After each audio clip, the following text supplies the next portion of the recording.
Uyghur мәдениетini yo'q qilib etilishdan qutqizib qilish. Abdori Yasemin Serhan. İngilizceden tərcüm qılğıcı Hikmetyar İbrahim. Mənbə Uyghurlar Tor jurnalının 14-ci sanından elindi. Yo'q qılınışqa uçravatqan bir мәдениетni qandaq qoğdab qalısız? Öz мәдениетini qoğdaş Uyghurlar üçün aytqanda, bu bir türlük pərəzdilli ibaret emas. Uyghurlarga qartılgan bastırış barğansır küçəydi. Xitay hökuməti 1 milyondan artıq Uyghurni yığıveliş lagerlarına soludu. Növətdə bu san 5 milyonun üstüdə dəb tilgə iliniyotdu. Bu lagerlarda ular siyasi cəhətdəki kalıyuş, məcburi hamil çürütüş və tən cəzası qatarlıqlarga uçurmaqda. Uyghurlarga qartılgan bastırış ularni lagerga sulaş bilanla çeklənməydi. 2016 yıldan beri köplеген qəbristonlıqlar və mazarlıqlar vayron qilindi.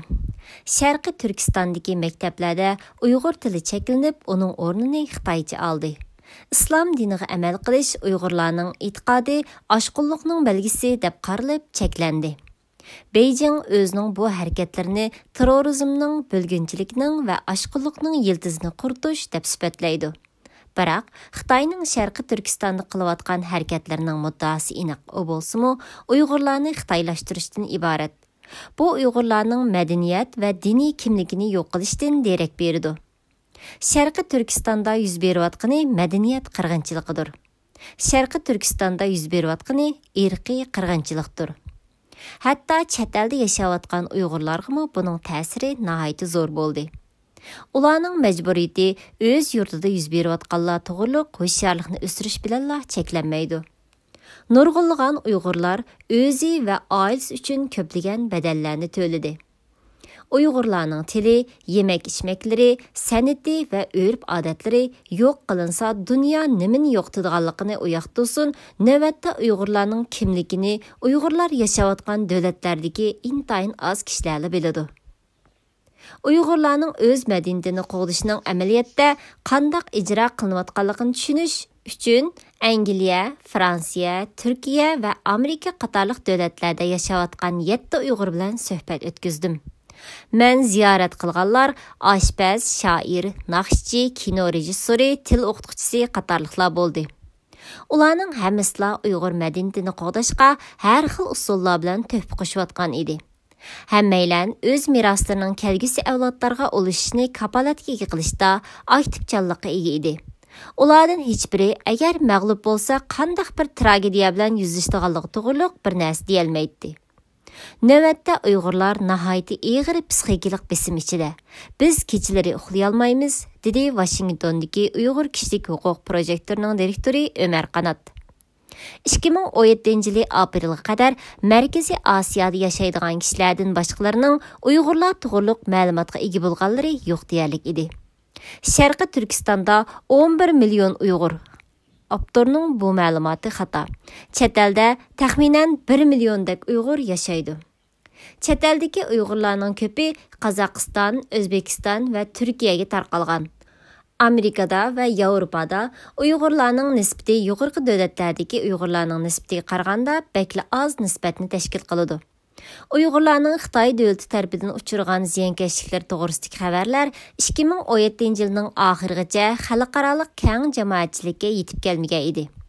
Dal mushundaq bir paytda g'uljilik Uyg'ur ayol muqaddas yodgor Londonda Atlas ismli tunji Uyg'ur oshpazxonani ochishni qaror qildi.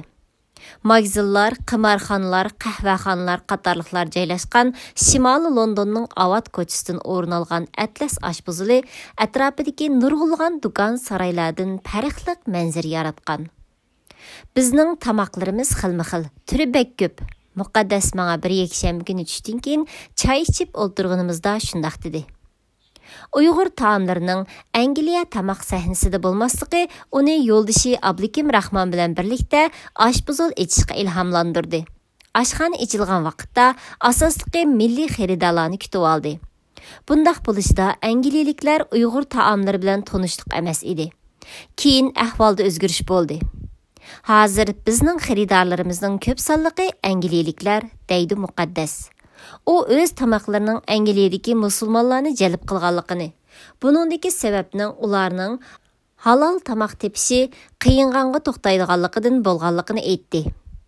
Növətdə bu ayol Şimali Londonda 2 Uyğur aşxanasının xo'jayini hisoblandi. Atlas aşpazı kishini Uyğur madaniyatiga o'z amaliyati bilan hurmat ko'rsatgandek his qildirdi. Atlas an'anaviy Uyğur rəxtining ismi bo'lib, aşxana o'z ismini mushiningdan olgan. Aşxanadagi hamma tamoq usuli atlas bilan zinatlangan. Rəssam G'ozi Ahmadning Uyğur muqovi tasvirlangan rasm bilan zinatlangan gilam aşxana temiga asilgan. Aşxana tamlarının hammasi an'anaviy çalgılar kəslangan, doppa və zinnatlik çini qaçılar bilan zinatlangan. Mən Muqaddas bilan Rahmandan ularning Uyğur madaniyatini qo'g'dashdagi rol to'g'risida so'rg'inimda, ular biroz jim turib qoldi. Nurg'un kishilar bu haqda o'ylanib yurmaydi. Ularning jimjitligi aşxanadagi ustallardan birida o'tirib, topshiriq ishlayotgan bolalarning varang-churingi buzdi. Bir nuqtadan bolalar bu savolga ota-onasining o'rnida javob bergandek bilinadi. Biz o'z madaniyatimiz, kimligimiz va dinimizni keyingi avlodlarga yetkazishga tirishimiz, dedi Rahman bolalarga qarab qo'yib. Gerçi bolalar oilada ravon Uyg'ur tilida so'zlashsa-mu, biroq ulardan faqat ikkisila Sharqi Turkistonga berib boqqan edi. Bolalar ona vataniga borganda bek kichik bo'lganlikdan u kechmishni eslay Shundaq qilib, Muqaddas bilan Rahman o'z vatanining ruhini Atlas oshpuzul orqali jonlantirdi. Biz oshpuzulimiz vasitasi orqali o'z xalqimizni, madaniyatimizni va an'anamizni boshqalarga tushuntira olamiz. Biz yurtimizga qayta olmaymiz, qarindoshlarimizni ko'ra olmaymiz. Ular chet elga chiqa olmaydi. Bundaq bo'lgan ekan, xalqimizni tunutishimiz, ularni qo'dishimiz kerak bo'ldi. Devin Nar boshchiligidagi intayin oz sondagi kishilar bir madaniyatni qaytadan asli keltirishning naqadar ta'sirligini tushunib yeta oladi.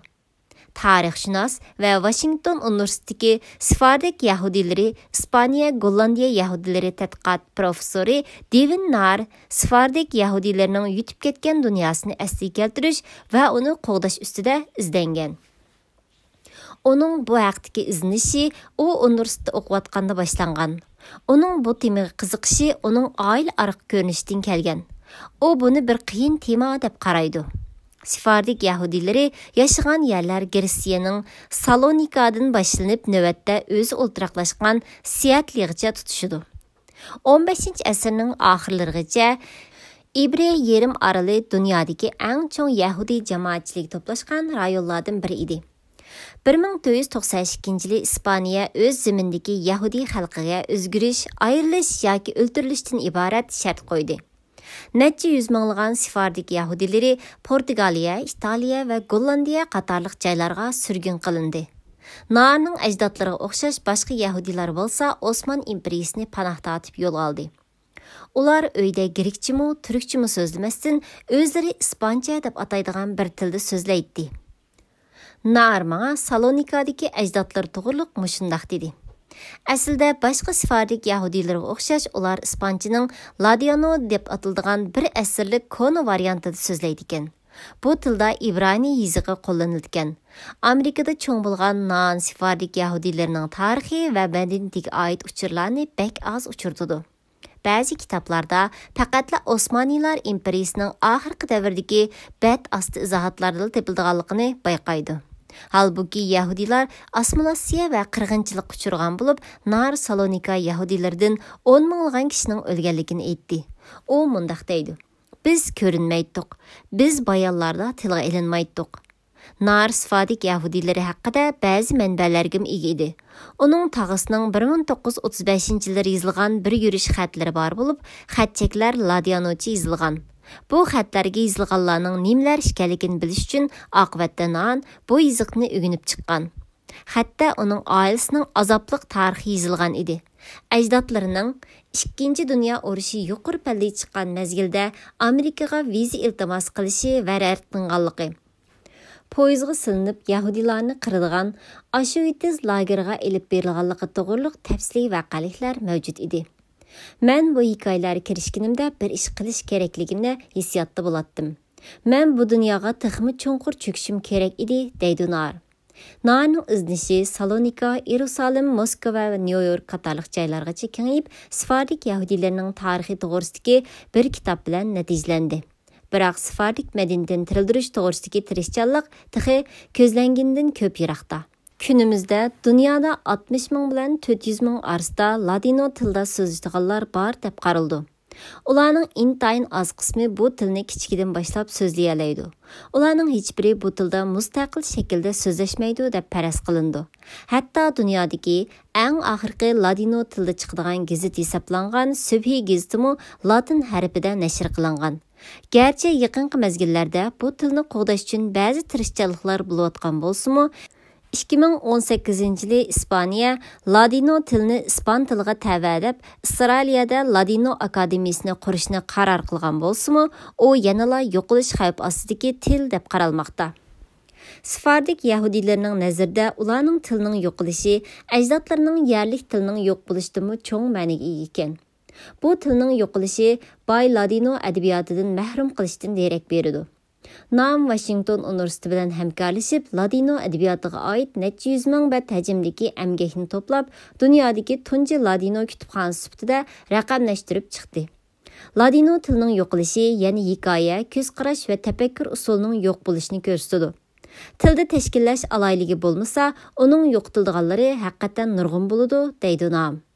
Sfardik yahudilarining beshiga kelganlar albatta Uyg'urlarning beshiga kelganlar bilan farqlandi. Sfardik yahudilarining surgun qilinishiga duch kelganiga 500 yildan oshgan bo'lsa-mu, Uyg'urlarning beshiga kelgan bostirish mushu kunlarimizda yuz beryotidi. Gerçi Sfardik yahudilari an'analari oilasida ko'pincha hollarda maxfiy ravishda saqlab qilishga majbur bo'lgan bo'lsa-mu, Uyg'urlar internet qatorliq zamonaviy vositalar orqali o'z madaniyatini saqlab qilishga qodir bo'lib kelmoqda. Shundaqdimi, ularga duch kelgan o'rtaq xristian ba'zi saboqlarga erishkil bo'ladi. Birinchi, vatan masalasi bilan bir toplumning o'z madaniyatini vatanning sirtida turib qanday saqlab qola olishi bilan munosabatlik. Sfardik yahudilariga nisbatan bu masala har zamon mavjud. Ular Ibriya yerim oroldan qo'g'lab chiqarilgandan buyon o'ziga xos bir turlik sargardonlik kimligini saqladi. İspaniya və Portugaliya öz zimindan neçə yüz yıllar burun qoğlab çıxırılğan Sfardik yahudilərə vətəndaşlıq beriş təklifini o'ttirib qoyğan bolsa-mu, ularning sargardonlik kimligi o'zgargani yo'q. Dunyoda Sfardik yahudilərə vakolatan söz qildigan bir dövlət yo'q deydi. İspaniya ularni İspaniya imperiyasining bir qismi sifatida ko'rib söz qildi. İsrailiya ularning yahudilik nuqtasidan turib ularga vakolatan söz qildi. Biroq o'ttirda Svardiston yo'q. O mevcut emas deydi Nar. Bunun aksicha Uyg'urlar gerçi avtonomiya huquqiga hech qancha erisholmayotgan bo'lsa-mu, ularning yanala vatani bor. Biroq Uyg'urlarning Xitoy hukumati tomonidan bostirilishi Uyg'ur madaniyatining o'z tuprog'idagi kelgusi mavjudiyatini gumonga soladi. Bu hol nurg'un Uyg'urlarni vatanni tark etishiga sabab bo'lgan. Rahima Mahmudning ahvoli mushunga o'xshaydi. Rahima Mahmud Londonda yashaydigan Uyg'ur naqshchi va aktivistdir. Rahima G'uljidagi muzikant oilasi tug'ilgan bo'lib, uning dadasi Mahmud nihoyatda kichik yoshdan boshlab naqsha aytishga boshlagan ekan. Anamning deyishicha, men tilim chiqqan chog'da naqsha ayta oladi ekanman to'q. Rahima men bilan qilgan telefon suhbatida kulib turib shundoq dedi. Uning 4 inisimi har xil chalg'ularni chaldi ekan. Xitoy necha 10 yillar ilgari Uyg'urlarni qora quyuq tutqun qilishni boshlashdan necha 10 yil ilgari Rahima yurti G'uljidan ayrilishni qaror qilgan. 1997-yili yurtga qaytganda diniy va milliy chetga qiqish to'xtatishni talab qilib elib berilgan bir qitimliq namoyishning qonliq bostirilishiga shohid bo'lgan. Yüzlеген kishi o'ldirilib, minglagan kishi qo'lga ilingan. Ashu chog'da qo'lga ilinganlarning ichida Rahimaning qiyin inisi bor bo'lib, qiyin inisiga 12 yillik qamoq jazosi hukm qilingan. Men ahvolning bekmi o'sallashib ketayotganligini ko'rgan edim, deydi Rahima. Shuningdan 3 yil keyin u magistrlikda o'qish uchun Angliyaga safar qilgan. Oxirida Londonga yerlashgan. Keyin u Londonda boshqa Uyg'urlar va muzikantlar bilan birlikda London Uyg'ur ansamblini qurgan. Uning ansambli Angliya, Yevropa, Amerika va Kanada qatorliq davlatlardan aylanib yurib, numur o'rindagan. Men Rahimadan o'z madaniyatidan Vatan sirtida texmi erkin holatda huzur alolmayotganligini so'rg'inimda, u Xitoy kompartiyasining zulmili bo'ldigan, mangu erkin bo'lolmaydiganligini aytdi. Uning bevosita urug' tuqqanlar orasida Sharqi Turkistondan chiqqanish fursatiga erishgani faqat Rahima ekan. U o'g'li va yo'ldosh bilan chiqqan ekan. U o'z oilasi bilan eng oxirgi aloqa qilgan vaqti 2017-yil bo'lib, u tuqqanlarning bexatarligini ko'z tutib, shuningdan e'tiboran ular bilan aloqa qilmabdi. Uyg'ur kishilik huquq projektining bayonotiga asosan 2017-yildan buyon Sharqi Turkistondagi naqshchi, muzikant, yozuvchi, tadqiqotchi va akademiklar qatorliq sarxillar tutqun qilingan. Navbatda Washingtonda yashayotgan shoir va film rejissyori Tahir Amud izgil tarjimon orqali Manga Uyg'urlarning beshiga kelgan bu bostirishning eng kamida 2012-yili boshlanganligini, Xitoy hukumatining shu chog'da qayta tekshirish harakatini qo'zg'ab, Uyg'ur tilidagi kitob, jurnal, film, muzika va boshqalarni qora tizimlikka kirgizishga boshlaganligini aytib berdi. Uyg'ur muzika va usul o'maklari bo'lginchilikka qarshi turadigan, vatanni suyish, partiyani suyish, kishilar aro ittifoqligini tashviq qiladigan Xitoycha naqshlarni aytishga majbur bo'lgan, dedi izgil. Tahir Amud izgil she'rlari vatan, din va surgunlik qatorliq Sharqi Turkistonda turib yozish umuman imkonsiz bo'lgan temalarda ko'p to'xtalgan. Izgil 2017-yili vatandan Amerikaga kelib olishni planlaganda o'z she'r to'plamini nashr qilishni qaror qilgan. Amerikaga ketsam, yurtimga mangu qaytolmasligimning mumkinligi kallamda oydin edi. She'rlarimning bo'lsa-mu xalqimning orasida qilishni orzu qilaydim, deydi Tahir Amud. O aqvatda she'r toplamidan 1000 talni yurtida tarqitib etishga qodir bo'lanligini, she'r toplamidan 2000 danasining musodara qilinganligini aytib berdi. Shundoq bo'lishiga qaramay, Tahir Amud izgil o'z she'rlarini torda e'lon qilishni davomlashtirmoqda. O menga 3 balasining dadisi bo'lish sifati bilan bolalarining Uyg'urcha so'zlaydigan qilib cho'ng qilish o'zining burchi ekanligini aytib berdi. Sharqi Turkistondagi maktablarda Uyg'ur tili cheklangan bo'lsa-mu, sargardonlikdagi Uyg'urlar Fransiya, Amerika va Turkiya qatorliq davlatlarda o'z til o'rgatiladigan maktablarni qurishni to'xtatib qo'ymadi. Turkiyadagi Uyg'ur til o'qituvchisi Muyassar Abdullatxondan menga email orqali til millatni saqlab qolishning yadrosi deb yozdi. U Istanbulda 5 yoshdan 12 yoshgacha bo'lgan bolalar uchun qurilgan til maktabini boshqardi. Gerçi yuqumliq virus sababli 100 turani dars o'tish mumkin bo'lmagan bo'lsa-mu, tor orqali dars o'tish paytida o'quvchilari texmi ko'paygan. Kunimizgacha Xandon, Norvegiya, Shvetsiya, Avstraliya va Fransiya qatorliq davlatlardagi Uyg'ur o'qituvchilar birlikda 150 ga yaqin o'quvchini tarbiyalabdi. Sharqi Turkistonning Urumchida tug'ilib cho'ng bo'lgan Muqaddas Mijit film ishchig'ichi muzikant Muqaddas Mijit Uyg'ur usuli mutaxassisdir. Onun deyişçe, o 2003-yili Parijning Nanterre universitetida o'qish uchun vatandan ayrilganda, bu yerdagi hech kim uning yurti Uyg'urlar to'g'riliq bilmaydi ekan. Uning qarashicha, madaniyat ongni oshirdi ekan. Shunlashib u mashrab deb atiladigan Uyg'ur madaniyat faoliyatlarini tashkillashga boshlagan. An'anaviy mashrab qatlamli qurilmaga ega bo'lib, jamiyatdagi ziddiyatlarni hal qiladigan va muhim urf-odatlarni tarqatadigan munbarlik rolini o'ynaydi. Muqaddasning aytishicha, uning san'at jihatdagi tirishchanliklarini sargardonlikda yashayotgan Uyg'urlarning hammasi qo'llab ketmaydi ekan. Ba'zi Uyg'urlar buni reallikqa uyg'un emas deb tanqidlagan. Yana ba'zilar xalqimiz bostirilayotganda biz nimishqa ahamiyatsiz ishlarga kirib olamiz deb savol qo'ygan. Ko'plagan Uyg'urlar ommaviy faoliyatlarga yoki tabriklash faoliyatlariga qatnashishga nihoyat qiyiq. Bu orqali bu madaniyat davomlashadi va nafas oladi. Buning sababi ularga nisbatan urug' tuqqanlari, do'stlari yurtda azob chekayotganda bundoq faoliyatlarni qilib yurish bekli xato. Uyg'ur tili, Uyg'ur muzikasi mutaxassisi, Uyg'ur kishilik huquq projekti amaldori Elis Anderson shundoq deydi.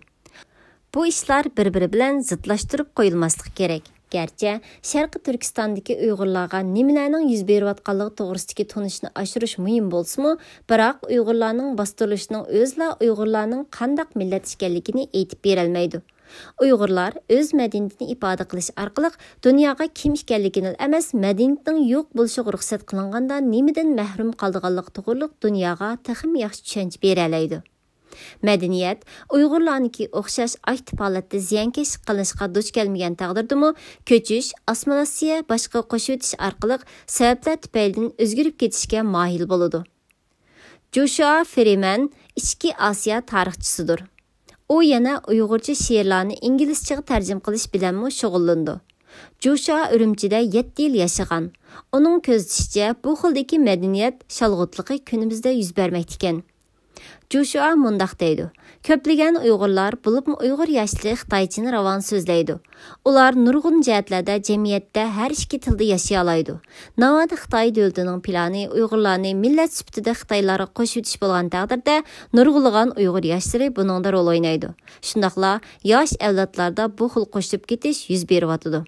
Xitoy Uyg'urlarni majbur assimilyatsiya qilib o'tish yo'lini tutish orqali Uyg'ur madaniyati, Uyg'ur kimligiga tahdid elib keldi. Xitoyning bu qilmishi yana o'ylamagan yerdan Sharq Turkistonning sirtida uning gulnishiga ilhom berdi. Kunimizda Uyg'urlar Sharq Turkistonda yo'qotilganlarni chet elda qaytadan qurishga boshladi. Chet elda Uyg'ur restoranlari, kitobxonalari, til maktablari ochilishga boshladi. Uyg'urcha kitob jurnallar nashr qilinish boshladi. An'anaviy Uyg'ur muzikasi va usuli dunyoga tanishtirilishga boshladi. Nisbatan az sondagi yozuvchi, shoir, san'atkor qatorliqlar ishongusiz miqdorda yangi va muhim ishlarni qilyotidi, dedi Freeman. Ularga rahmat. Uyg'ur madaniyati chet elda saqlanib qilish bilanla cheklanmay, uningdan eshib gullanayotidi. Biroq bularning hech biri Uyg'ur madaniyatining amdilikda tahdid ostida bo'lmaydiganligini ko'rsatmaydi.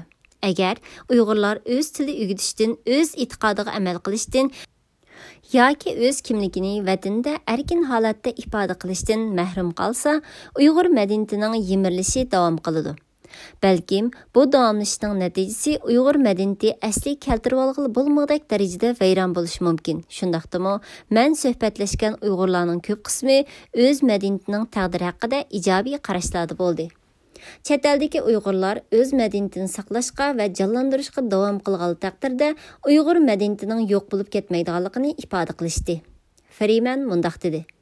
Xitoy hukumatining Uyg'ur kimligini va madaniyatini yo'q qilish plani g'albiga erisholmaydi. Hatto chet eldagi Uyg'urlar orasida Uyg'ur madaniyati jonlangan bir holat mavjud. Uning dunyoga berganlari ko'p. Inglizchadan Anvar Qarqurum tarjima qildi. Tarjima qisman shaklda qisqartib qilindi.